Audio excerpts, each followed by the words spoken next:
Good morning, everyone. Thank you very much for this invitation and this wonderful organization to the DCC President Mohammad Shiaz.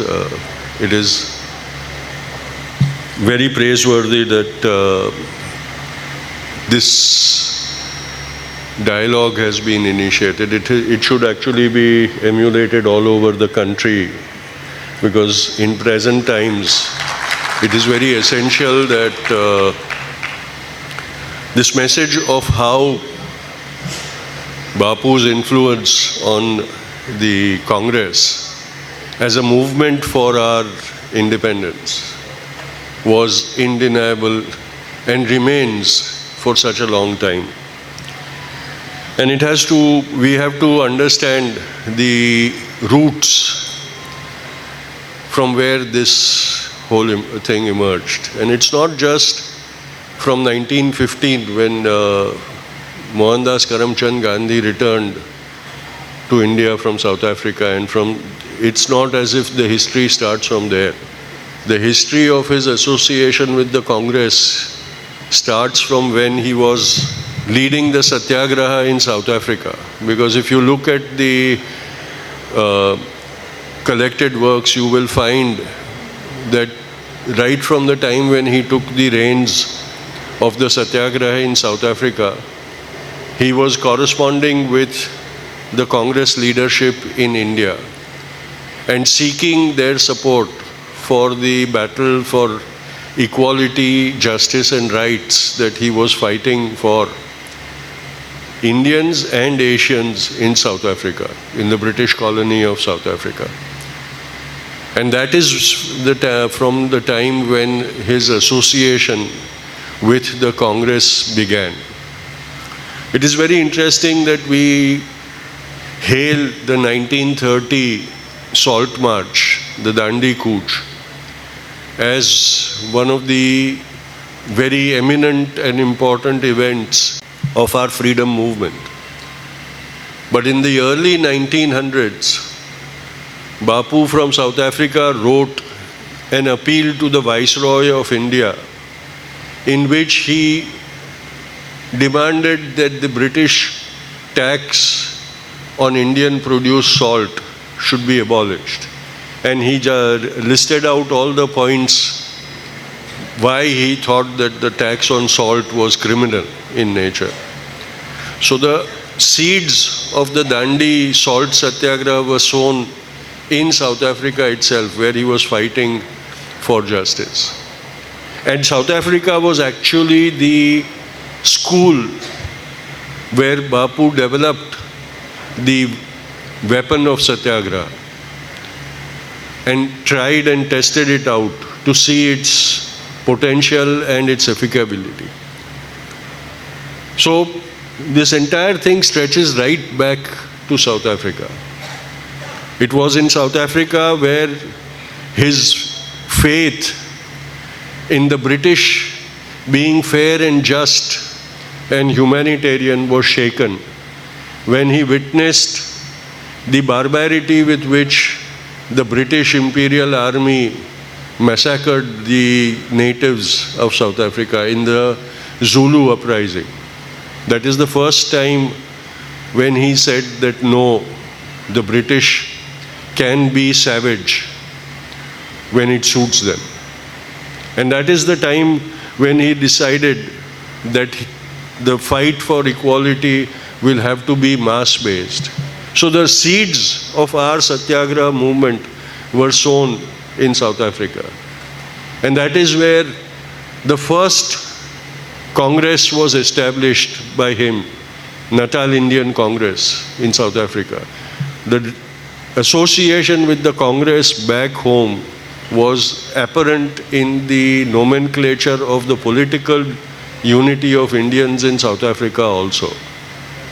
So all these things need to be taken into consideration when we study the history of the freedom movement and evolution of Bapu, and also his influence on the Congress. It was due to his regular correspondence with Congress leaders from South Africa that Gopal Krishna Gokhale decided that he needed to go and find out what this Indian lawyer was doing in South Africa. Otherwise, why would Gopal Krishna Gokhale ever even think of going to meet the Indian lawyer who was doing something in South Africa? It was of no concern for him. He was full-time working for the movement of Indian opinion making in India itself. Because we must realize that before that, the Congress was, as it is mentioned in this, the topic of this talk, the Congress was like a debating society. Every year a few intellectuals, Western educated professionals would gather in one of the big cities, and they would make speeches amongst themselves, and the 100 or so gathered people would clap for them. The tragedy was that the message of those speeches was not even going outside the auditorium or the hall in which they were meeting and talking, because the common man could not understand their language. And these British educated leaders could not speak to the common Indian of that time in the language that he or she would understand. So life would continue going on. The Congress would meet, they would make speeches. At the end of the conference, they would draft a resolution and send it out to the governor and the viceroy. And that was the end of the whole story. Nothing happened beyond that. After that, the governor would invite all of them for tea in his official residence. And they would thank him for being such a generous host. And he would thank them for being such understanding people who were not too critical of the administration and the government, and life would go on. So the Congress did not have the kind of mass base and appeal before Bapu, and that was the difference that Bapu made to the Congress. But these are all very apparent and political symptoms of what Bapu did for the Congress and to the Congress. But what we must understand is the change that Bapu slowly brought about in the Congress that he wished to see in Indian society. The 1.5 years travel through India to discover India on Gopal Krishna Gokhale's advice, Bapu took that to heart, and he traveled like the common Indian of that time, to the villages, to the hamlets, to the poor man's home and to his farms, and discovered for himself what were the real issues in India. And he realized that yes, freedom is the main issue. But he also discovered that there was many freedoms that needed to be worked for, fought for. And most of them were within the society itself, not with the British. He discovered the immense poverty of the Indian villages. He discovered the unfair manner in which the majority of Indians were treated by a small handful of the British and elite Indians, the kings and the jamindars and the industrialists. He discovered that a few had the ability to access education, but the majority did not have the facilities to get educated or go to educational institution. So he saw that disparity. The biggest evil that he saw was the caste system, the oppressive caste system and its hierarchies. And he said, this is what I must fight against.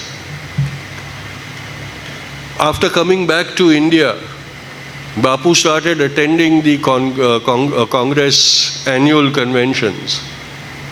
And after his arrival was the first time when the Congress conventions started taking place in open spaces, and a lot of people started attending the conventions. And there Bapu noticed two things. He did not.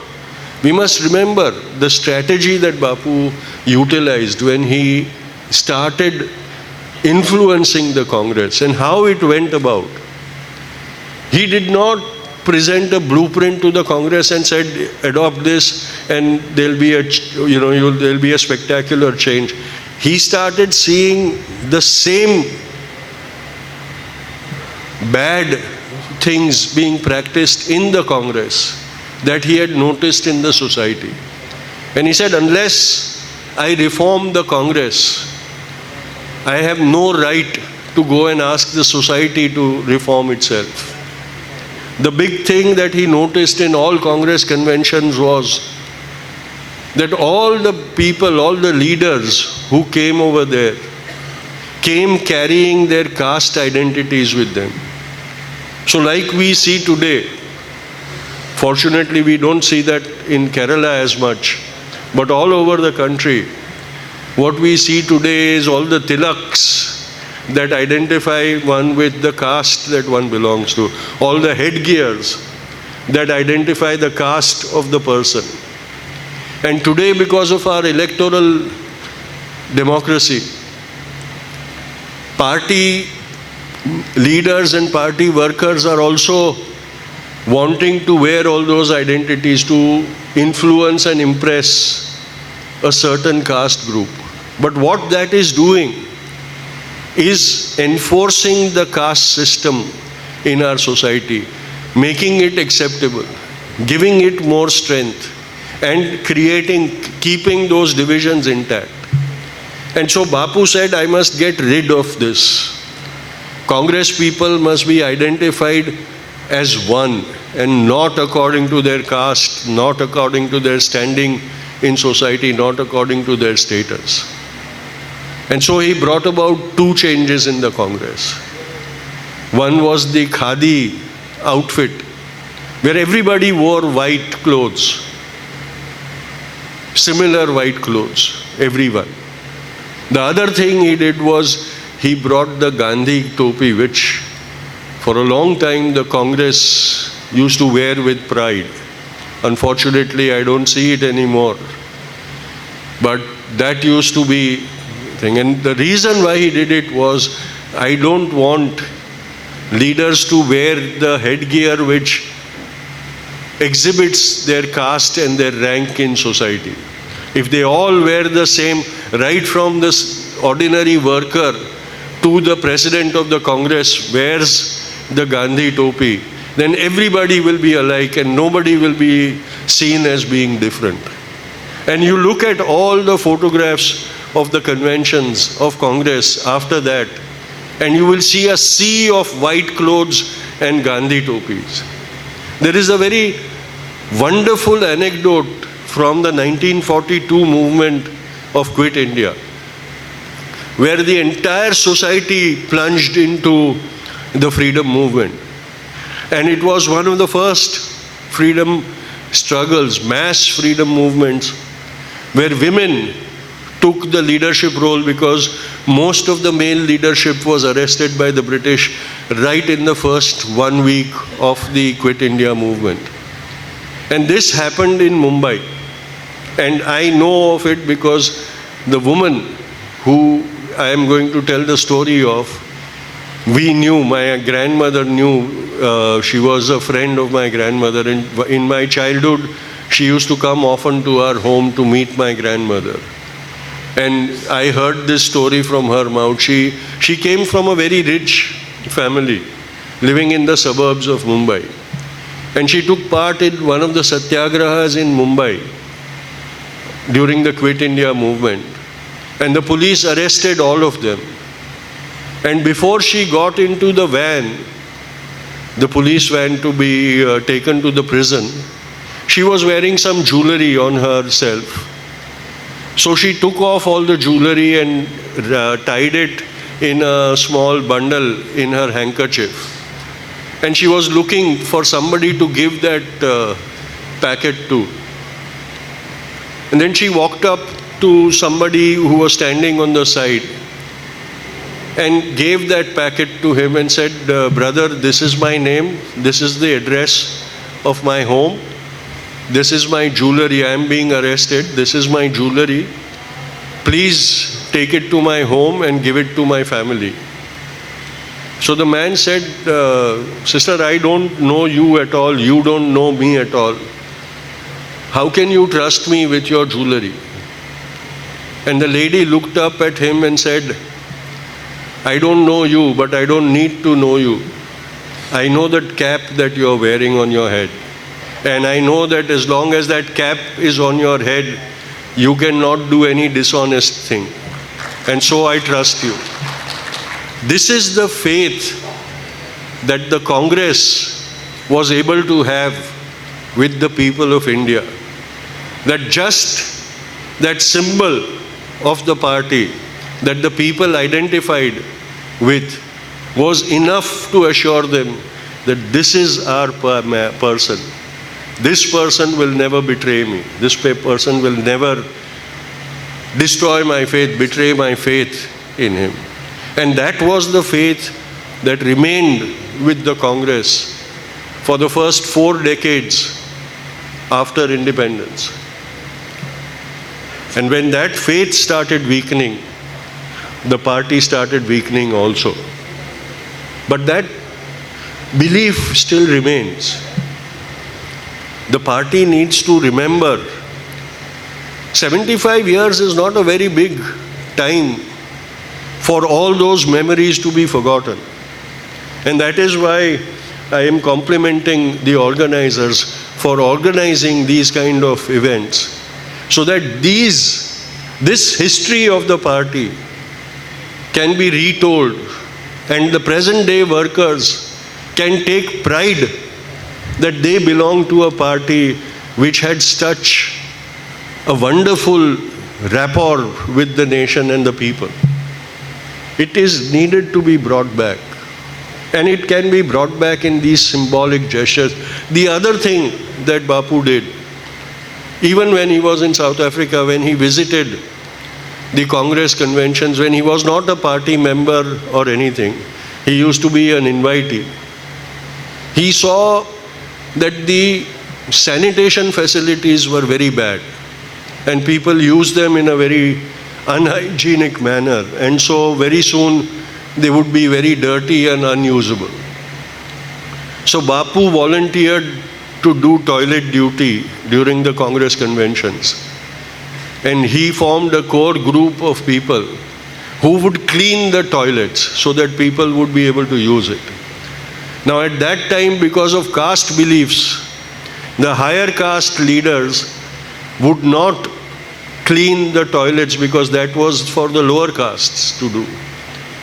And so because they were not clean, they would be not use the dirty toilets. But when Bapu started cleaning the toilets, he shamed the other leaders into realizing that they were also not doing the right thing. Initially, they were all very horrified. They would come and tell Bapu, why are you doing such dirty work? You are a big leader. He said, it is the duty of the leader to do what is necessary to be done. Today, unfortunately, even in the party, the workers put their leaders on a big pedestal and don't allow them to do things that they should do to inspire other people. During the Satyagraha, when Bapu started training Satyagrahis in Sabarmati Ashram, his core team members, he made them take a pledge. At that time, there was a system in the British jails where when a new batch of prisoners were brought to the prison, the jailer would come and ask them about their caste. And whoever was of the lowest caste in that group of prisoners would be given the duty of cleaning the toilets in the jail. And at that time in the jail, the toilets were like a bucket. One bucket would be kept in the cell of the prisoner, which was used as a toilet. And so when it was full, it had to be carried out and emptied and cleaned and brought back. So it was pretty dirty work. And so the jailer would assign it to the lowest caste member from that group of prisoners. Bapu realized this when he was taken to prison a few times. So he instructed the Satyagrahis from Sabarmati Ashram. He said, when you are arrested and when the jailer comes and asks for your caste, whoever is of the highest caste in that group must volunteer to do the toilet duty. And they must clean the toilets. They must not allow the jailer to give that duty to the lower caste people. Now, we will think, so what? Why is this of any importance? But this is how all the social evils were being addressed. Even while we were fighting for our freedom, Bapu was trying to break down the social system which was detrimental, which was discriminatory, which was unjust.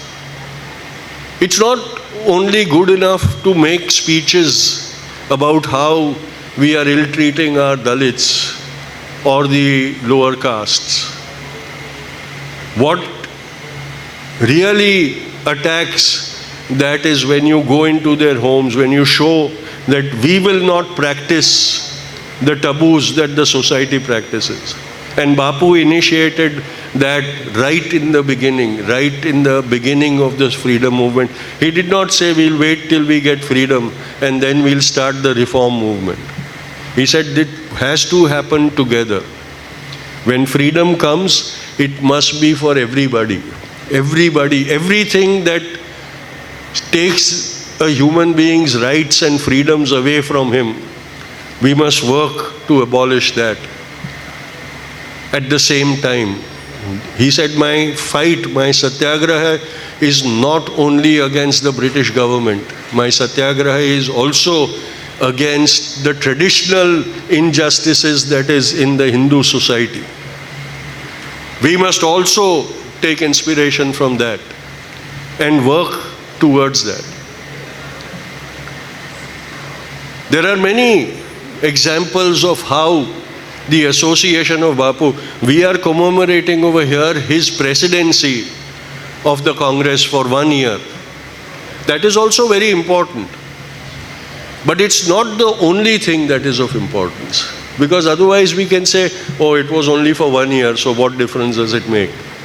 1 year is not sufficient to make a change or leave behind an influence on the party. But it was his continuing association with the Congress which contributed to the fact that at that time the Congress attracted people of all ideologies to come and fight under its umbrella for the freedom of India. So the communists came and joined them, the socialists came and joined them. Even those who founded the Jansangh and the RSS came and joined him.